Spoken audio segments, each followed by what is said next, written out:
Okay, in these set of slides, we're going to talk about how to calculate the calculations or how to do the calculations in the Calorie Lab. All right, so the first thing you need to know is that the density of water is 1 gram for every 1 milliliter. And so you can rewrite this as 1 gram of water equals 1 milliliter of water. So the number of milliliters equals the number of grams that you have. So if you use 10 milliliters of water, if you put 10 milliliters of water into your soda can and you use that for your experimental trials, you can convert this into grams by using the density 1 gram for every 1 milliliter. And so if you put 1 milliliter on the bottom, 1 gram on the top, and then the milliliters would cancel, you would end up with 10 grams. Okay, so that's 10 grams of water. So you're going to use this later on when you're calculating number of calories. Okay, so let's move on. We're going to talk about, in fact, calculating the number of calories. Again, this is lowercase calories. This is small calories. And we're just going to do it for the hot dog. And so the hot dog's all the experimental data is in the middle of the table here. And what you need is your Q equals MC delta T.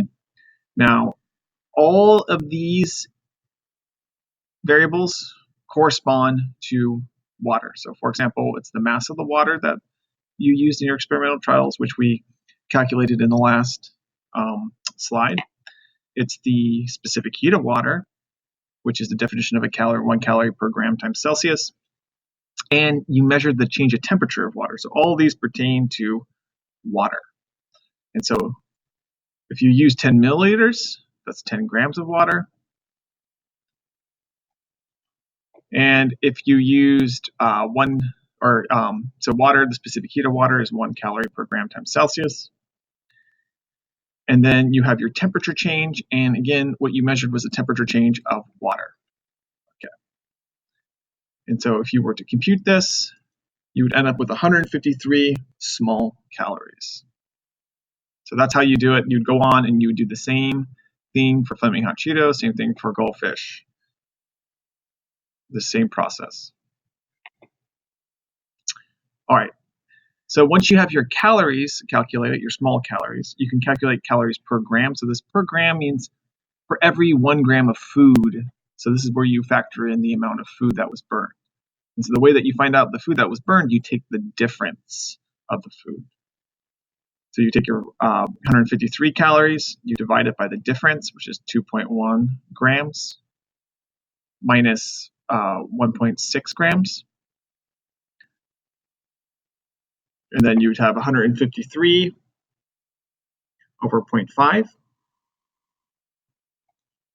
And that would be 306 calories for every 1 gram of food for this particular food item. Again, this is hot dogs we're talking about. Okay.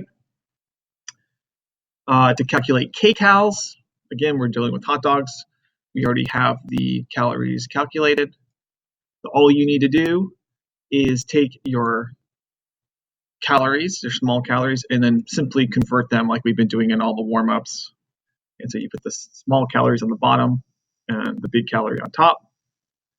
And so you're simply just dividing by 1,000 to obtain the quantity of kcals for this particular food item, which is the hot dog.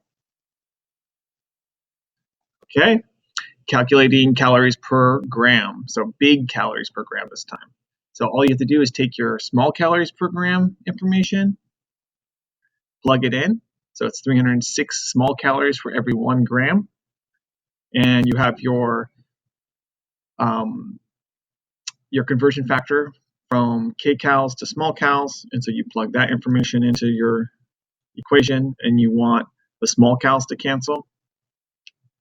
And so you're simply just dividing by 1,000. And it's 0.306 kcals for every gram. All right. There's a question about comparing the nutritional facts that's on the label with your empirical data. And so what you need to do is be able to read the nutritional facts correctly. And so you can see on the label 19,600 calories are present in the food for every 1 serving. So it's the amount per serving. So mathematically, you would express it like this. So there's 19,600 kcals. Because again, this is capitalized for every one serving. And so this label also tells you how many grams are in a serving. Right here. It's 6,600.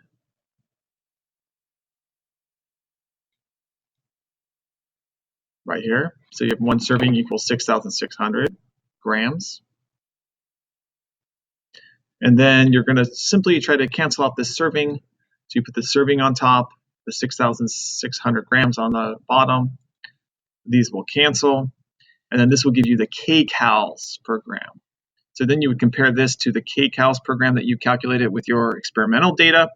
And you would find that 0.306 kcals per gram is 10 times smaller than or roughly 10 times smaller than your 3 kcals per gram. So you're off by quite a bit. And so then you need to think about what's responsible for this big difference. You think about all the experimental errors that could be attributed to it with your experimental design. So there you have it.